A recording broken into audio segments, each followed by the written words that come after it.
उसी का तीसरा सेक्शन है द रेशियल यूटोपिया, यानी कि नस्लवादी कल्पना लोक, यानी कि रेशियल आइडियल, जातिवादी जो या नस्लवादी जो आदर्श।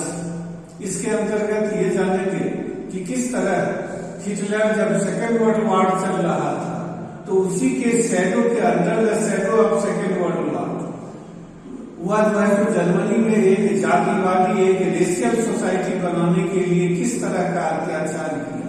पिछले क्लास में बताए थे कि ज्यू लोगों को किस तरह वह सेग्रीगेट किया, आइसोलेट किया, फिर उसको कंसंट्रेशन कैंप में भेजा, फिर वहां से जो है गैस चैम्बर में भेज करके उन लोगों की हत्या करवा दी। इसी तरह सेकेंड वर्ल्ड वॉर जब चल रहा था तो पोलैंड के ज्यादातर हिस्से पर जो है पूरे पोलैंड पर जर्मनी ने अधिकार कर लिया और नॉर्थ वेस्टर्न पार्ट जो पोलैंड का था उसको जर्मनी में मिला लिया। और इस पार्ट में रहने वाले जो पोलिश लोग थे उन लोगों को जो है तो घर छोड़ करके जाने के लिए कहा गया।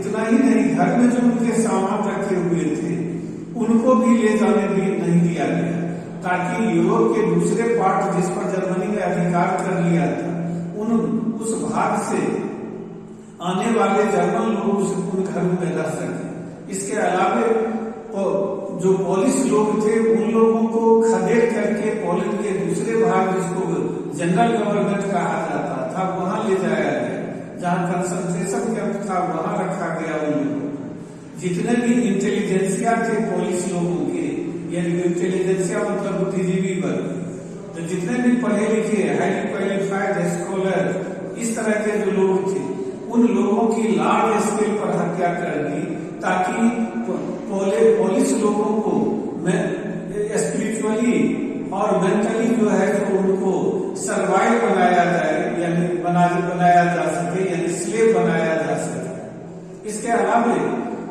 जो पोलिश लोग थे उनके बच्चे यदि देखने में जर्मन की तरह लगते थे बच्चे, तो जबरदस्ती उनकी मामों से छीन लिया जाता था उन बच्चों को और उनको ले जा करके जो रेस एक्सपर्ट थे उनके हवाले किया जाता था। वहां उनका टेस्ट होता था कि वास्तव में इस बच्चे में जो ब्लड है, जीन है, वह जर्मन नॉर्डिक आर्यन का है या नहीं है।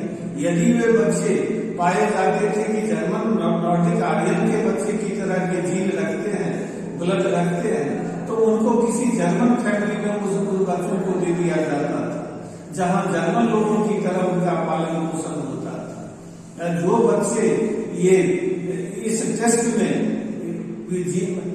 जर्मन नहीं पाए जाते थे उन लोगों को ऑर्फनेज में भेज दिया जाता था, अनाथालय में भेज दिया जाता था, जहां ज्यादातर जो है तो मर जाते थे। इसके अलावा जो है हिटलर ने यहूदियों को जर्मनी पर में रहते हुए अनेक तरह की पाबंदी लगा दी। वे उनकी सारी संपत्ति को जो है तो जब्त कर लिया गया या उनको जो मजबूर किया गया कि वे बेच दें। जर्मनी में रहते हुए वे किसी जर्मन जाति के लोगों से विवाह नहीं कर सकते थे, उसको अपराध घोषित कर दिया गया। इसके अलावा जर्मन और ज्यू लोगों के बीच जो विवाहेतर संबंध था, एक्स्ट्रा मैरिटल रिलेशन था, उसको जो है तो क्राइम डिक्लेयर कर दिया और इसके लिए उनको सजा दी जाती थी। जब सरकारी नौकरियों से उनको बाहर खदेड़ दिया गया। जर्मन बच्चे, ज्यू बच्चे जर्मनी के स्कूल कॉलेज में पढ़ नहीं सकते थे। कोई भी उनके बिजनेस को बाइकआउट करने के लिए कहा गया, यदि कोई बिजनेस चलाते थे जर्मन लोग वहां से कुछ खरीदते नहीं। तो इस तरह के प्रतिबंध करने लगा दिए गए ज्यू लोगों पर। इसीलिए ज्यादातर ज्यू जो है तो जर्मनी छोड़ करके चले गए, लेकिन जो ज्यू नहीं गए, ऐसे ही ज्यू में 60 लाख ज्यू की जो है तो उसने हत्या करवा दी। अगले क्लास में अगला टॉपिक बताया।